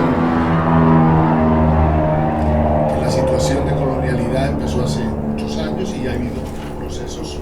Si estuviésemos hace 30 años no estaríamos hablando en estas condiciones, si fuese hace 100 años sería otro, ¿no? Entonces lo que caracteriza, esa es un poco mi propuesta, decir, bueno, el ser indígena es una condición social, o sea, tú estás socialmente marcado igual que ser mujer, que ser campesino, que ser, pues en este caso ser alemán sería un poco otra condición social, o sea, aquellas características que marcan el lugar en la sociedad y que conllevan todo un paquete, ¿no? Entonces ser indígena es una forma de formar parte de las sociedades latinoamericanas marcadas precisamente por esta inferiorización, por el hecho de ser considerados como descendientes de que esa es la base del racismo, ¿no? Como tú desciendes de ahí, ya tu lugar en la sociedad está marcado. En cambio, si desciendes de un alemán, tu lugar en la sociedad está marcado, ¿no? Entonces es una condición que, como bien contaban, bueno, ustedes han dicho, y ahora Mariluz lo contaba, pues condiciona la vida social, ¿no? Pero convertir esa condición social en una opción política no es algo. Marx se pasó estudiando eso respecto al proletariado, como la conciencia de clase, pues en este caso sería algo parecido, ¿no? Lo que yo creo que es que este momento histórico en que estamos viviendo, desde hace, pues de los años 70, yo calculo más o menos, o sea, que en términos históricos son 50 años, o sea, poquito, ¿no? El libro de historia es un párrafo, eso no se va más. Es precisamente un momento en que, por una serie de condiciones que tienen que ver con el neoliberalismo, pero también tienen que ver precisamente con los efectos de la modernización sobre lo étnico, se suponía que la modernización, si ustedes estudian, si ustedes se asalarian, si ustedes van a vivir en las ciudades, van a dejar de ser indígenas, o sea, ni siquiera tenemos que hacer nada, que eso es lo que, y resulta que el resultado fue el contrario, o sea, y es un caso en que metieron la pata todos porque no era una visión, era ideológico, ¿no? De alguna manera pensar eso. Pero bueno, estamos, creo yo, en un momento que en toda América Latina, y como decíamos antes, incluso fuera de ello, se concibe la condición étnico-racial, pues en los tiempos de la Unidad Popular, se consideraba más como una cuestión de clase, ¿no? Como en Guatemala, toda la incorporación, por ejemplo, de campesinos indígenas a la guerrilla o a los sindicatos, estaba ahí. Pero ya ahí empezaba a verse algo que es precisamente algo que se da por hecho, pero que a mí me parece que hay que pensarlo, que es considerarse pueblo. O sea, eso es algo que no es sencillo, ¿no? Es decir, a ver, somos un sujeto colectivo que tenemos una historia que viene de muy atrás, por lo cual no solo podemos estar orgullosos frente a lo que nos han dicho siempre, que es que ustedes no valen nada, sino que como somos ese sujeto tenemos derechos como pueblo o como nación. Y eso es toda una construcción histórica, política, una construcción ideológica que se va desarrollando, va siendo, ¿no? Entonces yo, lo de las pena que se ha ido aquí la compañera, ¿no? Los reclamos de unidad, ¿no? Siempre, ¿no? En Guatemala, en México, siempre, es que no se unen. Bueno, pero ¿quién se une? Se une el proletariado, se unen los campesinos, se unen las mujeres. O sea, ser un sector social y tener un brazo político no implica que haya uno, porque hay muchos. Y precisamente yo creo que eso analíticamente a mí me ha servido mucho, ¿no? Decir, bueno, ustedes son mapuches o hay mayas en Guatemala, pero es que pueden ser campesinos mapuches, pueden ser académicos mapuches, pueden ser mujeres mapuches, pueden ser jóvenes mapuches, pues entonces ahí entran otros factores que no significa que haya rupturas, pero hay diversidad de opciones, ¿no? Entonces conseguir lograr, y yo creo que ahí el término pueblo y la concepción de pueblo es lo que está logrando ese consenso mínimo básico. Pero claro, a partir de ahí es, bueno, ya somos un pueblo. Como bien hablábamos antes, si lo hablamos desde los términos de la multiculturalidad, el pueblo es un concepto cultural. No, ustedes son un pueblo, pues ya tienen su idioma y hagan sus ceremonias y ya está. Pero no, eso no es lo suficiente, ¿no? Y precisamente, como decía el compañero, cuando nos ponemos a hablar de territorios, ahí ya la cosa es más compleja, porque ahí sí que estamos hablando de recursos, ¿no? Entonces el proceso, yo intuyo por lo que llevo metido en esto, que estamos viviendo es un poco también, parafraseando a Marx, la idea de ser un pueblo en sí a ser un pueblo para sí. O sea, convertir una identidad étnico-cultural en una identidad política. Es decir, tenemos que, y yo creo que todo lo que están hablando ustedes aquí muestra que se va avanzando en ese camino, pero eso hay que, y no es fácil, que hay muchas versiones, ¿no? Pero yo creo, o escuchándoles aquí ustedes, y también es mi pregunta, es, bueno, hay consensos básicos entre los miembros del pueblo mapuche, de la nación mapuche, sobre cuál es esa relación, ¿no? O por lo menos cuáles son los contenidos, ¿no? Que eso yo creo que es precisamente desde hace, bueno, una maestra común que tenemos aquí, Fernando y yo, que es Araceli Burguete, y aquí también, ella planteaba precisamente como un término que viene de los mismos pueblos, que es reconstituirse. O sea, decir, nosotros, para ser ese pueblo que queremos ser, tenemos que volver a ser lo que fuimos. Pero no significa volver a 1400, a 1500, sino tomar esas raíces y actualizarlas ahora. Y eso es lo que estamos, ¿no? Todo lo que estamos viendo aquí, ¿no? Y ese es el proceso que le da fuerza y le da unidad. La memoria histórica. Sí, exactamente, ¿no? Reconstruir y a partir de ahí adaptar, que por eso no es recuperar o recrear, no es reconstituir, crear cosas nuevas a partir de lo anterior, de lo que había antes, pero sobre esa base, ¿no? Pero, profesor, pero un momento solo, y sobre esa base yo creo que sí hay un elemento que sí da optimismo, que es que en los últimos 20 o 30 años el sujeto político indígena se ha convertido en un sujeto fundamental en los movimientos antisistema latinoamericanos, ¿no? Pues ya lo han dicho ustedes aquí con los levantamientos, en Bolivia los levantamientos del 2019, en Guatemala el año pasado, si nos vamos más allá, bueno, incluso en Bolivia cuando fue también en el 19, todo en Perú, con todo, o sea, de repente los indígenas y lo indígena, que yo creo que también ahí hay que saber diferenciar. Una cosa es lo que una sociedad o un estado crea como imagen de lo indígena y otra cosa es la gente indígena, que puede coincidir o no, pero el estado puede jugar y maniobrar con lo indígena sin afectar a los indígenas, ¿no? Que esas son de las trampas que hay, ¿no? Pero bueno, yo eso sí son reflexiones que se me ocurren a partir de lo que ustedes van diciendo. No, mi pregunta no, así nomás, mi pregunta, profesor, con respecto a lo que usted está hablando, no, sí, puedo hablar. ¿Cómo se educa a la sociedad mayor también? Ese es un tema, ¿ya? Y lo otro, y la multiculturalidad a mí me hace clic. Para mí es un concepto que en global está obsoleto. ¿Bien? Sí, para mí también. Porque si a mí lo pongo en el tema palestino judío, Serbia, Montenegro, Además, ¿usted piensa que la interculturalidad puede jugar un papel importante en esta construcción? Digamos, no solamente de tener nosotros la memoria histórica y conciencia política de ser mapuche, sino también de cómo educar esta conciencia política a la sociedad occidental, que no es mapuche, y entender, que entiendan nuestra problemática, nuestra visión también del mundo. Miren, todos somos sujetos históricamente situados y yo, como investigador, crecí en un momento en Guatemala en que la interculturalidad llegó como una propuesta del Banco Mundial y era una cosa, a mí no me gusta el término, lo digo ya, o sea, sí, en principio, bueno, reconozco lo que hay detrás. A mí me parece muy peligroso hablar de relaciones étnico-raciales llamándoles culturales, porque si resolvemos la cultura ya hemos resuelto todo. Entonces me da miedo por ese lado. Entonces creo que la idea es buena, pero hay que cambiarle el nombre, creo yo. Y claro que hay que educar a la sociedad mayor, eso es evidente, y yo creo que ya lo están haciendo, o sea, aunque bien funciona. Pero yo ahí vuelvo un poco a la base, y me acuerdo de don Maquiavelo y toda esta gente que estudia, al final estamos hablando de cuestiones de poder. El momento en que el sujeto indígena tiene suficiente poder social, político, como para... Entonces ahí van a empezar a cambiar las relaciones. Regalar, nadie regala nada. O sea, yo ahí digo una muy básico, pero yo creo que en general las sociedades latinoamericanas han ido avanzando a comprender que lo indígena no es aquello que, como enseñaron a nuestros abuelos, sino que tiene otras construcciones y algo se va avanzando.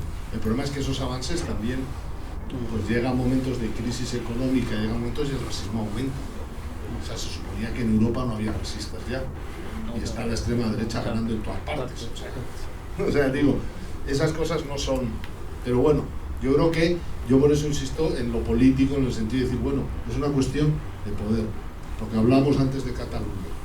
Cuando en el Estado español se murió Franco y se creó una estructura política basada en dotar de cierta autonomía a ciertos territorios, el gobierno catalán y el gobierno vasco, que son las dos nacionalidades históricas que hay y que son las dos regiones más ricas de España, inmediatamente crearon sus departamentos de idioma y educación y, si Franco se murió hace cuánto, hace 40, 50 años ya casi, en Cataluña y el País Vasco toda gente que tiene menos de 35 años habla catalán y habla vasco, porque el Estado, su tramo Estado, es poder.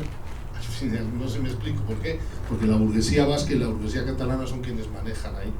Ahí es donde digo yo que lo catalán y lo mapuche hay cosas que no son iguales, no cuajan. Que no solo es una cuestión de naciones, sino que hay que introducir otra variante que tiene que ver con el poder y con el racismo, la colonialidad y la clase. ¿Alguna pregunta? ¿Comentario? Súper interesante, pues, solo escucharte, hay que hablar. Interesante lo de la interculturalidad, ¿no? Porque es el paradigma. Bueno, nosotros somos el Centro de Estudios Interculturales Indígenas. Ahí está Rodrigo Burgo. Y claro, el paradigma de los 90, ¿no? que llegó a América Latina, pero en Chile llegó sobre todo por el sistema educativo. Más que eso.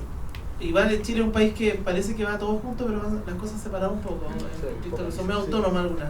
Entonces la interculturalidad entró por el sistema educativo que generó promoción en base a la idea ecuatoriana, y en paralelo con ADI, que es como la corporación que trae un espacio de lo que peleó alguna vez con Yepán en los 50 como el primer instituto, trayendo el indigenismo. Él era muy indigenista, iba harto a los encuentros en México. Acá el señor Juan Forma está haciendo una tesis de Coñepán y del Instituto Indigenista. También Lipchu, que lo trae también participa del Instituto Indigenista, y algo de eso se termina la ley de Allende en el año 72 y luego se recupera una parte para la ley indígena del año 93. Entonces tiene como harta, a lo mejor hartos pedazos también la ley indígena. Me interesa un poco del indianismo boliviano, porque por la Aymara fue bien importante la creación también de la ley y los Rapanui, que entonces tiene su trayectoria, ¿no? Pero dentro de lo que se promociona ahí, claro, la interculturalidad como el paradigma que se desarrolla para Chile, que permite la creación de aspectos culturales, educativos, pero cuando pasa al tema político, yo creo que fue la primera convención, yo digo, ahí se pasó de la interculturalidad funcional a una crítica, donde los indígenas llegan a espacios de poder, conducen el espacio web, ponen temas estructurales en la Constitución y generan una respuesta más radical también en contra de lo mismo, y donde la respuesta fue también a los temas indígenas en estricto rigor, ¿no? La plurinacionalidad, la autonomía, justicia indígena, los temas indígenas, la campaña del rechazo las tomó para generar toda una animadversión al primer proceso. Entonces pasa de una interculturalidad funcional a una crítica y pum, hoy día estamos en un proceso más distinto, ¿no? Y tal vez yo pensaba lo que tú decías, es que a lo mejor interesante, estaba Pablo y decía que, claro, nosotros siempre estamos en el juego de la interculturalidad, ¿no? Y como que ahí nos movemos para de alguna manera ser también más correctos con la otra mitad de la sociedad que no nos reconoce, ¿no? Pero claro, cuando uno pone los temas que tú decías de hablar de racismo, ¿no? Directamente, las personas de izquierda, que son parte de alguna manera de los aliados naturales en esta realidad, ellos inmediatamente desconocen eso porque no existe racismo, ¿no? O sea, es un tema que acá en Chile cuesta mucho incorporar, porque parten del credo de que la sociedad chilena no es racista, ¿no? Y que el racismo no es contra los pueblos originarios, salvo cosas puntuales. Por mucho que uno lo explique y lo enseñe, créeme que no. Entonces, claro, plantearlo en lo que tú dices en ese diálogo me parece interesante, porque es al final el tema de fondo del poder, y ahí yo creo que hay un punto táctico, estratégico, ¿no? No sé si alguien está... Dale, gracias. Yo voy a hablar por la cultura. Yo voy a picar acá y voy a hablar por él. Porque también, o sea, siento que también es una dicotomía que no es tan... que es un poco falso también, porque en el fondo, también qué es lo que está pasando, porque yo trabajo en el tema de educación, ¿qué es lo que pasa cuando en una escuela no se habla, vamos a en una escuela, porque el director no habla? Pasan un montón de cosas ahí, que tienen que ver con poder también, que tienen que ver con, en el fondo, cuáles son las tareas de ese director, porque lamentablemente hay muy poquitos hablantes. Entonces, para formar un hablante que llegase a ser director de una escuela, o sea, hay que formarlo desde el jardín infantil, idealmente, en adelante. Y eso es poder, y esos son recursos. Las luchas por el currículum, que es lo que entra dentro de un currículum escolar, son luchas políticas. ¿Y por qué? Porque aquí todos los problemas que tiene el país lo queremos arreglar con la educación. Entonces, el problema de medio ambiente, metámoslo en el currículum medio ambiente. Los problemas de convivencia democrática, hagamos más formación ciudadana en el colegio. Los problemas de género, metamos el tema. Entonces, ahí eso son luchas políticas. Y ahí se notan inmediatamente quiénes son los que tienen menos poder, porque no pueden meter su agenda dentro del currículum con la fuerza que podría estar. Entonces, como creo que entenderlo separado no es una falsa dicotomía también, porque también, ¿y para qué se quiere el poder? Que queremos poder y recursos para vivir igual que, o sea, por lo menos en mi experiencia entre las comunidades no necesariamente quieren los recursos para vivir igual, para agarrar esa tierra, trabajarla como la trabaja el alemán y irse a vivir a la ciudad, sino que también para vivir de otra manera distinta, en muchos casos no necesariamente, pero por lo menos tener esa opción. Y esa es una opción cultural. Entonces, no es como, siento que no es una cosa tan superficial, porque si no estaría como alguna gente de ciertos sectores políticos propone con dar dinero a la gente, compensar con dinero en lugar de con tierra. Y ahí, y en el fondo, y si logramos, no sé, sacar a cierta gente de la pobreza, listo, estamos, pero no se trata de eso necesariamente. Sí, ese es mi... ¿Todo bien? Sí, no, yo ahí diría, sí, o sea, yo digo lo de la cultura, que para mí sí que es un tema políticamente importante, porque se usa como sustituto del poder o de la política. Ahí es donde es, o sea, claro, no, y una de las cuestiones que, por ejemplo, con la gente en Guatemala, cuando empezó, que es lo que yo no sé, cuando se empezó toda esta reivindicación de lo maya, Es decir, lo maya no era un término que se usara en términos identitarios en Guatemala. Maya era la prehistoria, maya eran los idiomas, y así lo usaban los filólogos, y maya lo usaban los antropólogos gringos para hablar de todos los indígenas de Chiapas, Guatemala y tal, pero lo maya no era un término político. Y cuando se empezó a ver toda esta relación con el Estado, dijo, no, somos todos mayas, y si nos juntamos todos como mayas, somos muchos. Entonces ahí lo maya adquirió una... Pero entonces se empezó a decir, bueno, ¿y qué es lo maya? ¿Dónde está quién es maya y quién no es maya? Pues una sociedad también muy diversa y con muchos grados de mestización, etcétera, o de cambio cultural. Entonces decía, no, los mayas son aquellas personas que hablan idiomas mayas. Pues resulta que si en el censo de la población, que en Guatemala sí que está incluida la autoidentificación, dentro de los 43% de gente que se autoconsidera indígena, un tercio no habla sus idiomas mayas. Solo un tercio, digo, para que vean. O sea, allí sí que hay la presencia del idioma es muy fuerte. Pero entonces decíamos, bueno, ¿y los que no hablan un idioma maya entonces no son mayas? No, maya es creer en la cosmovisión maya, es tener la cosmovisión, practicar y tal, y todos los evangélicos. O sea, al final el problema es tener que crear lo que una antropóloga quiché de Guatemala llamó el mayómetro. Ese es o sea, ahí es donde está un poco, ¿no? ¿Quién tiene derecho a quién? Entonces, al final un poco lo que intentando investigar es una combinación de elementos que generan identidad. Pero esos elementos pueden cambiar. Una de las cosas que, viéndolo en Guatemala, a nosotros nos tocó trabajar, pero aquí también es precisamente los mayas que vivían en la ciudad y se autoidentificaban como mayas urbanos, ¿qué hacían con su aspecto exterior para manifestarse como mayas urbanos? Pues allí en Guatemala, no sé si saben, las mujeres indígenas, el traje es el corte, el huipil, y además es algo que se mantiene, no todos, pero se mantiene bastante.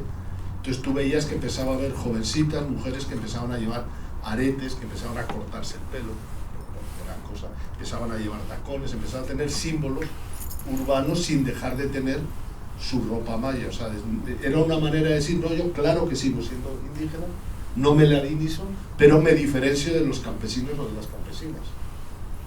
O empezaba a haber rap, empezaba a haber todas estas cuestiones.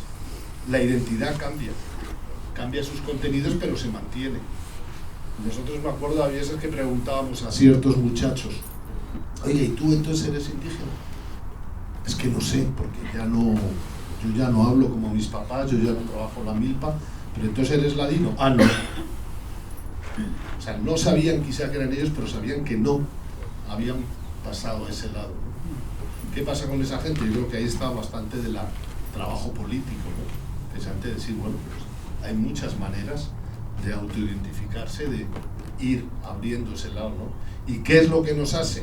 Yo ahí es donde académicamente lo que entiendo es que la cultura es un soporte fundamental de la identidad, pero los elementos dentro de esa cultura pueden cambiar. No son A, B, C, D, ¿no? En Guatemala, hasta los años 60, en el censo del país, que allí siempre fue la identificación indígena, siempre aparecía, pero en los años 60 no era autoidentificación, era el censador. Y uno de los elementos claves para saber si era indígena o no era saber si usaba caites o zapatos. Si usaba caites, era indígena. Los guaraches, no sé cómo los llaman aquí. Había un amigo nuestro que era un intelectual maya que contaba cuando le censaron en su casa de la capital y ya se iba al censador y dijo, oye, no me has preguntado si soy indígena o no. Y dice, no, pues usted tiene muchos libros. Entonces, esas son las cosas que hay que ir cambiando también, ¿no? Pero pensando yo, esa es la idea, o sea, lo mapuche es algo que identifica a un pueblo, a un colectivo, pero esos identificadores pueden cambiar, ¿no? Y de hecho cambian, o sea, no es que lo diga uno, es que de hecho van cambiando.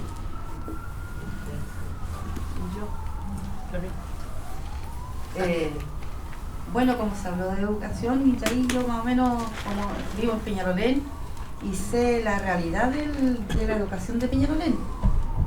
Hay un jardín infantil intercultural. Profesora, directora mapuche, y los técnicos también son mapuche.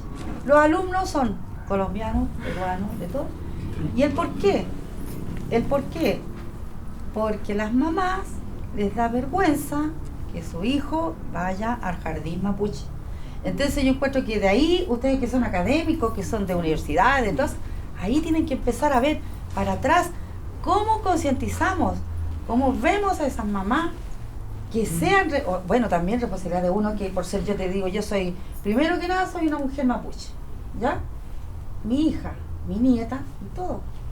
Entonces, primero que nada nosotros tenemos que autoidentificarlo primero, sentirnos orgullosos que somos mapuche, porque dicen, no, es que yo soy mapuche porque mi papá, o sea, el papá de mi abuelo, o sea, era por casualidad que llegaron ahí. Y no tienen la conciencia. El INE en el censo, las preguntas también están mal hechas para nosotros, porque les preguntan si se identifica con algún pueblo. Entonces ellos dicen, es que yo creía que me preguntaban si participaba en alguna organización, así que dije que no. Entonces, todo está mal hecho, de educación, todo está mal hecho, de ahí para arriba está todo mal hecho. Por ser mi nieta, como le digo, tengo una nieta de 12 años y ella ha estado toda la vida conmigo. Ella sabe todo el tema. Ella lo más normal de ella es el mapuche.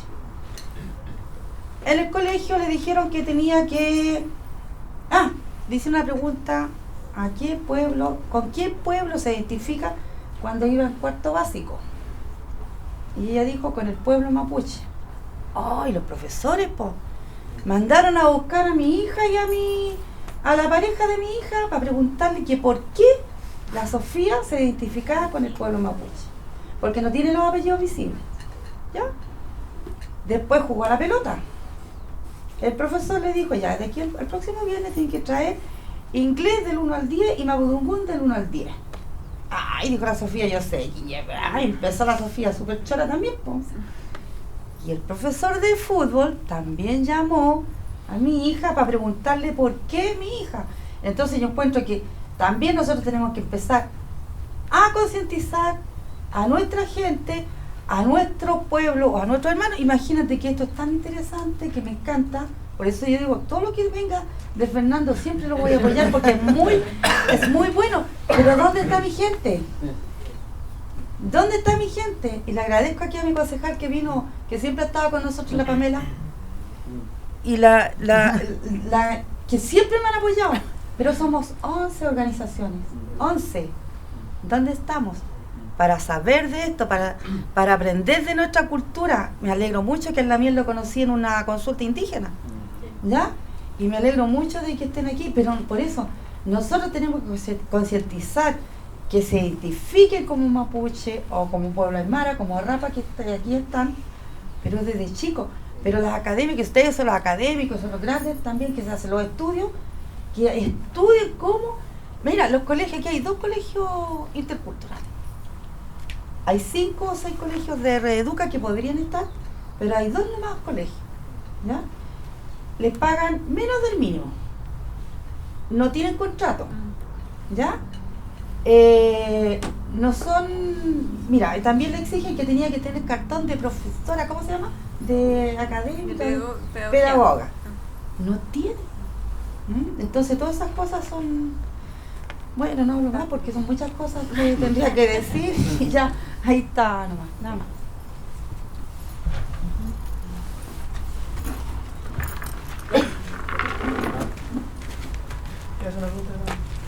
La última. No, pero usted habló de los 70, un protocolo que lograban poner el tema, ¿no es cierto?, en la agenda latinoamericana, ¿no es cierto? Y reconozco eso, digamos, en términos de que toda esa lucha internacional histórica, y que muchos murieron para que el convenio 169 fuera, ¿no es cierto?, el único instrumento internacional vinculante a nivel global para lo cual nosotros podemos apelar esos derechos. ¿Bien? Y muchos de ellos murieron asesinados por ese proceso. ¿Bien? ¿Qué piensa de ese instrumento internacional? ¿Qué piensa de la agregación de los pueblos indígenas? ¿No es cierto? O hay que ir un poco más allá, digamos, para que realmente los estados, digamos, puedan considerar de que realmente tenemos derechos, digamos, históricos y todo eso. Porque a mí me surge, y siendo formado por la CEPAL tiene un departamento en el SERAE para pueblos indígenas de América Latina y su especialista internacional en la favela del Popol. Entonces, yo no sé si a los estados no les gusta que uno le reconozca su historia, son duros de cabeza, ¿no es cierto? Pero yo voy a la CEPAL porque es la escuela con la cual yo me formé, digamos, internacionalmente. Y soy crítico de ellos también en su posición ecléctica. Y lo he hecho ver ahí cuando he participado en seminarios internacionales. Hace recomendaciones potentes a los estados, ¿cierto?, con respecto a la temática indígena. Pero resulta que CEPAL, ¿cierto?, tomó recién, ¿no?, es la contraparte técnica frente con la Unión Europea para los negocios, ¿no es cierto?, relevante en América Latina. Pero el tema indígena lo queda totalmente al margen. Entonces, y ahí eso a mí me hace como clip. Entonces, yo una vez lo dije ahí, ¿qué papel juegan estos instrumentos internacionales? Estoy cansado de estos ciniquismos internacionales. Por un lado, los estados de observación, el documento, millones de recursos en estudio y análisis. Pero bueno, ¿qué pasa? Que no hay una voluntad política de poder asumir lo que se dice, lo que se recomienda. No se impone, pero se orienta política. Entonces, esa es mi consulta. ¿Qué pasa ahí? Eso. Hombre, pues yo diría que lo que hay es política. Y ha dicho al final voluntad política. Los estados, según yo los entiendo, son administraciones territoriales del poder. O sea, venimos de la tradición ideológica de que los estados representan a las sociedades. Bueno, la tradición marxista no dice eso. La tradición marxista dice que el Estado representa a la burguesía. Y bueno, podemos ver dónde, pero finalmente el Estado va a responder a las relaciones de poder que hay a su interior. Entonces yo entiendo que lo que hay que hacer, bueno, es una de las vías, ¿no?, es precisamente tomar el Estado para cambiar esas relaciones. Para cambiar el Estado hay que tener suficiente poder político, eso significa todo, o sea, eso es toda una vía. Hay otra vía que es la que inauguraron, bueno, no inauguraron, pero que institucionalizaron los zapatistas en México, es decir, no queremos saber nada del Estado, y precisamente como sabemos que en ese juego de fuerzas no vamos a lograr nunca llegar hasta ahí, no vamos a tener esa fuerza, pero lo que hacemos es, nos hacemos nuestra autonomía de hecho. Claro, eso siempre es muy relativo, porque vas a ser autónomo de hecho hasta lo que el Estado te permita, ¿no? El Estado ya no quiera, porque es al final un equilibrio. Entonces, a mí me parece muy interesante el caso, y como usted ha dicho, la historia política del Convenio 669 y luego la Declaración de los Derechos Indígenas, como toda una escala de precisamente cómo a nivel internacional se ha logrado mucho más presencia y más poder que a nivel nacional. Pero eso ha sido utilizado. El Convenio 169 supuestamente se creó para que los estados usaran, pero no son los estados los que apelan al Convenio 169, son los pueblos indígenas en cada uno de los estados que dice, oye, o sea, yo no sé aquí, pero en Guatemala cuando ha habido siempre todo esto es, y precisamente ahí es donde ese convenio se convierte en un instrumento político, pero en manos no de quienes deberían, sino de quienes no tienen ese poder y utilizan esa idea, ¿no? Pues es el lado perfecto, ¿no? Qué bueno que hubo toda esa generación que tuvo esa capacidad de crear ese instrumento que hasta la fecha, pues incluso la declaración del 2007 se supone que es mucho más avanzada, pero se usa menos. O sea, el convenio sigue siendo esa piedra en la cual, por lo menos, poder usarla, ¿no? Pues hasta donde se pueda, ¿no? La consulta tiene una pillería en Chile, que la consulta es previa y formal, pero no vinculante. Sí, bueno, claro. Entonces, está la triquiñera que el Estado chileno siempre logra incorporar para que los derechos no terminen siendo plenos, ¿no? Pero, y yo creo que el caso de la declaración, que en las políticas públicas yo veo que, depende de los gobiernos que estén, por supuesto, ¿no? Pero parten de que la declaración es como el instrumento, ¿no? La primera convención, por ejemplo, esta fue construida casi en base a la declaración.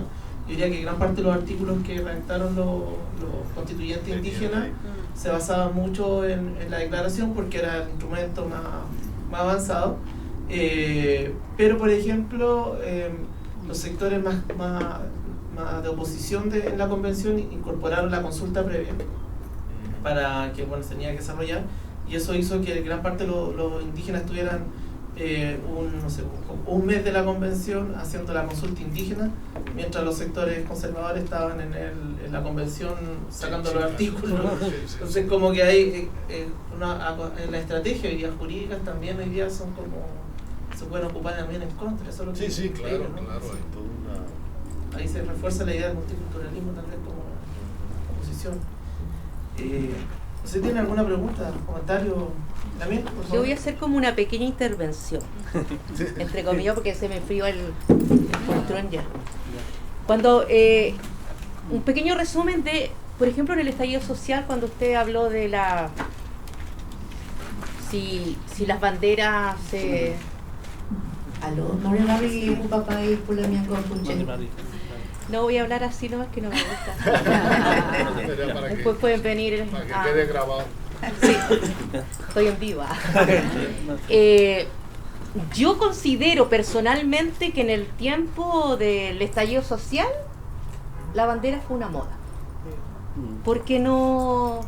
Claro, sí, nosotros, yo me considero mapuche, guerrero, años de lucha, pero para mí fue una moda, fue pequeños empresarios que estamparon una bandera y la empezaron a vender, y eso, porque en el fondo la verdadera bandera es la espiritual, es la azul con la estrella de 8 puntas. Esa es nuestra bandera, esa es la bandera espiritual, la bandera de la fuerza, la bandera del Kimum. Entonces yo lo encontré que fue como una moda. Cuando hablaba de ladino, ya, yo lo entendí así. Por ejemplo, en Chile están los huincas, champurriados, y los mapuches. Yo soy champurriada. Soy de padre que nació en Viña del Mar y de madre mapuche.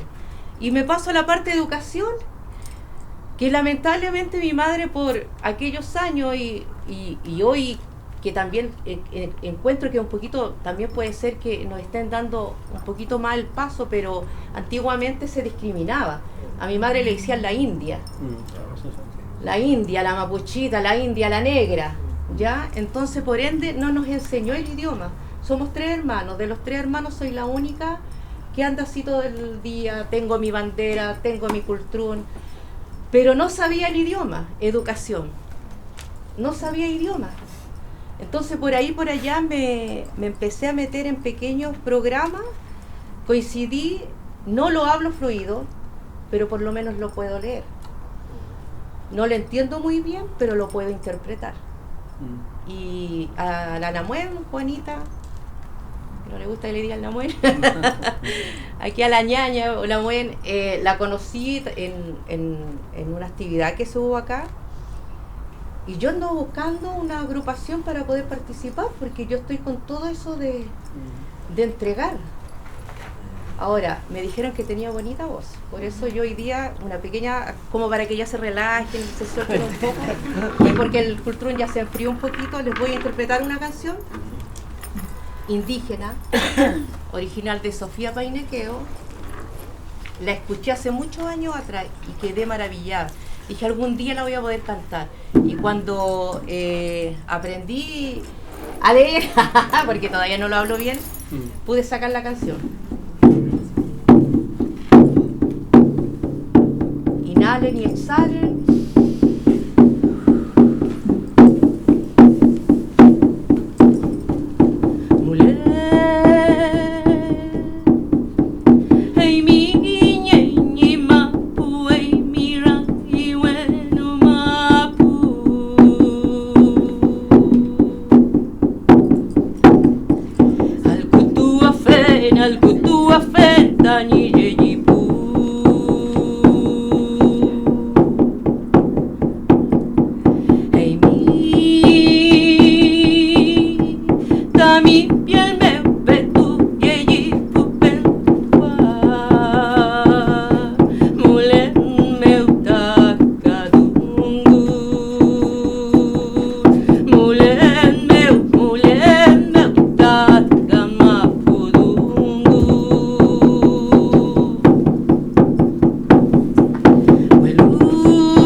gato a la ya feña men mapu.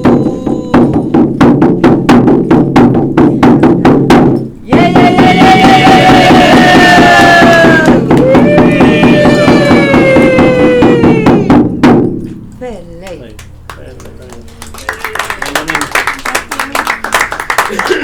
Espero que le haya gustado. Como les digo, yo soy una champurria. Una champurria. En el fondo lo que dice esta canción, que hay una parte que es muy bonita, que dice Eñelay aymanga huedá que cután, que no haya más enfermedades. Muley eimi eñe mapun, eimi rangui bueno mapu. Dice, esta energía que regula el universo está en el centro del universo. Entonces las letras, generalmente, bueno, no es generalmente, el mapuche, el ulcatufe, va cantando a medida que va relacionándose con las personas, con la actividad y todo. Yo todavía no logro hacer eso, pero en el momento yo soy intérprete solamente. Y como intérprete tuve muy buenos profesores, y entre esos profesores había una canción que yo amaba, que esta es la última intervención que hago. Una canción que yo amaba mucho, que es del Grupo Congreso. El Grupo Congreso es un grupo nuestro, chileno, maravilloso, son todos profesores. Y esta canción en realidad es maravillosa.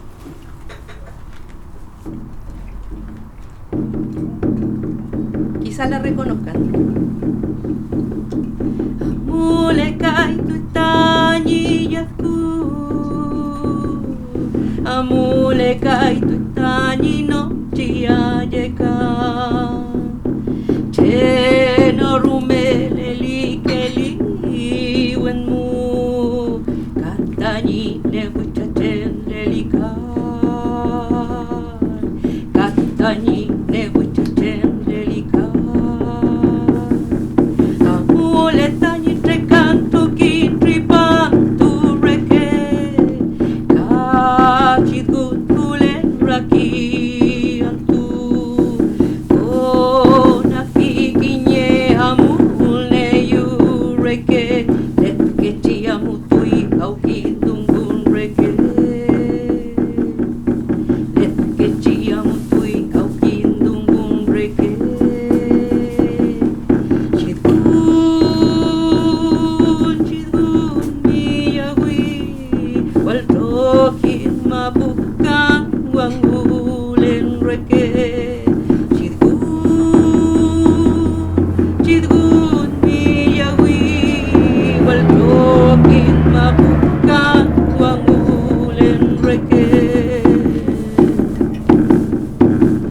Sucede que me estoy quedando triste, sucede que me canso de reír, nada nuevo veo en las mañanas,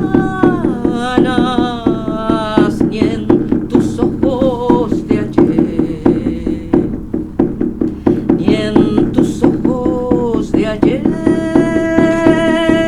Y sigo caminando calendario, y sigo dando vuelta en el reloj. Todo se termina en un suspiro, y huye al lado el eco de la voz.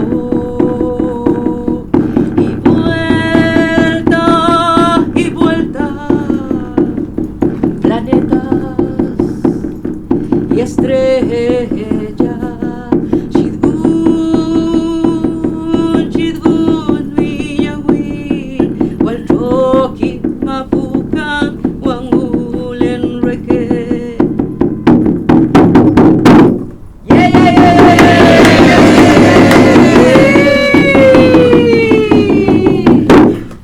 No se aplaude, se hace fafá y el fafá y yeah, yeah, yeah, yeah.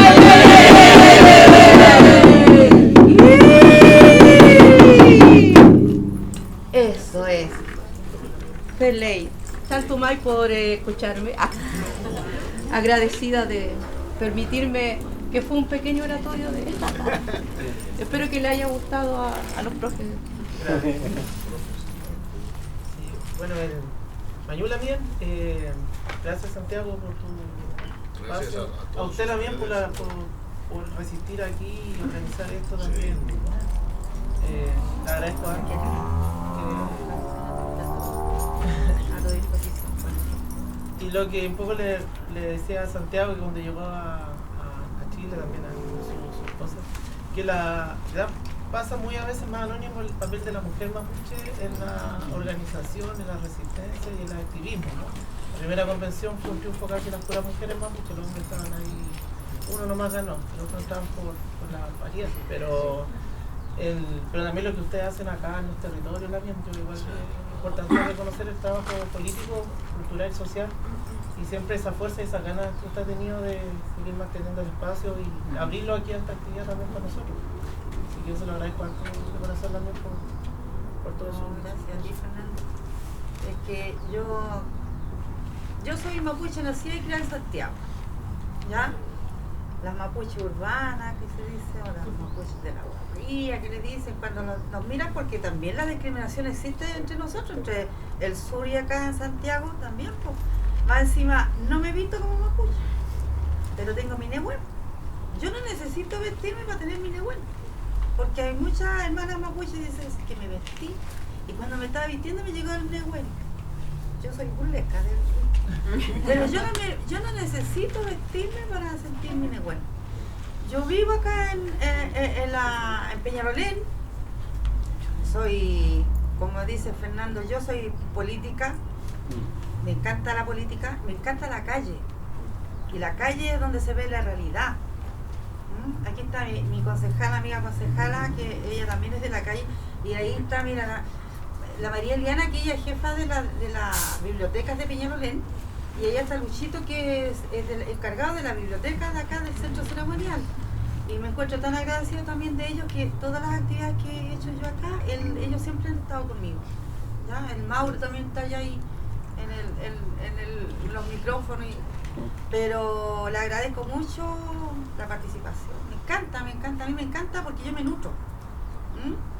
Yo me nutro con esto y Fernando para mí es un gallo que yo lo admiro mucho.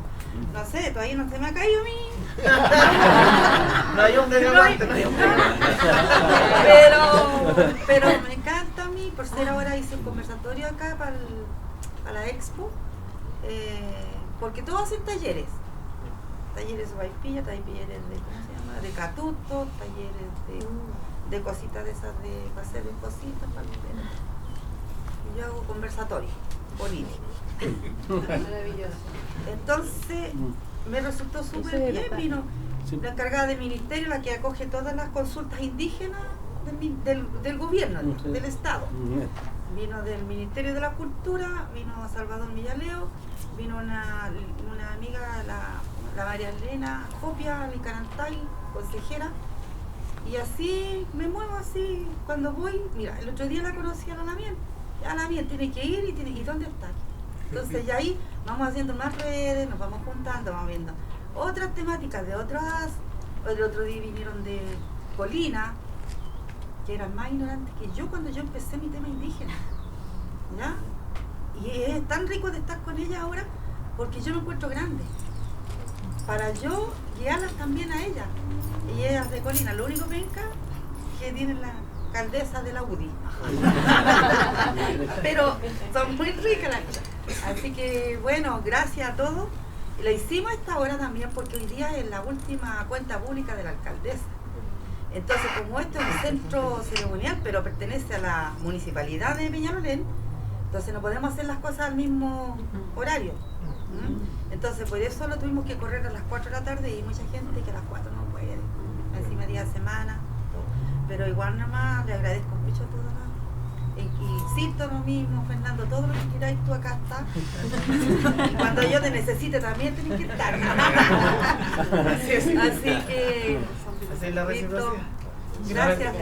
Un poco contarle a Santiago que esto es un poco el Nutran también, Santiago. O sea, que la Armenia aquí cante, que el Peñi esté su visión, que sea un poco no tan ordenado pero esa es como la dinámica en Nutran. Yo creo que un poco también salió, porque eso se va sintiendo en la medida que uno va conversando, hablando, y eso es lo que parece desordenado, pero es un orden cultural que... Yo tengo claro que los raros somos los académicos. Yo también.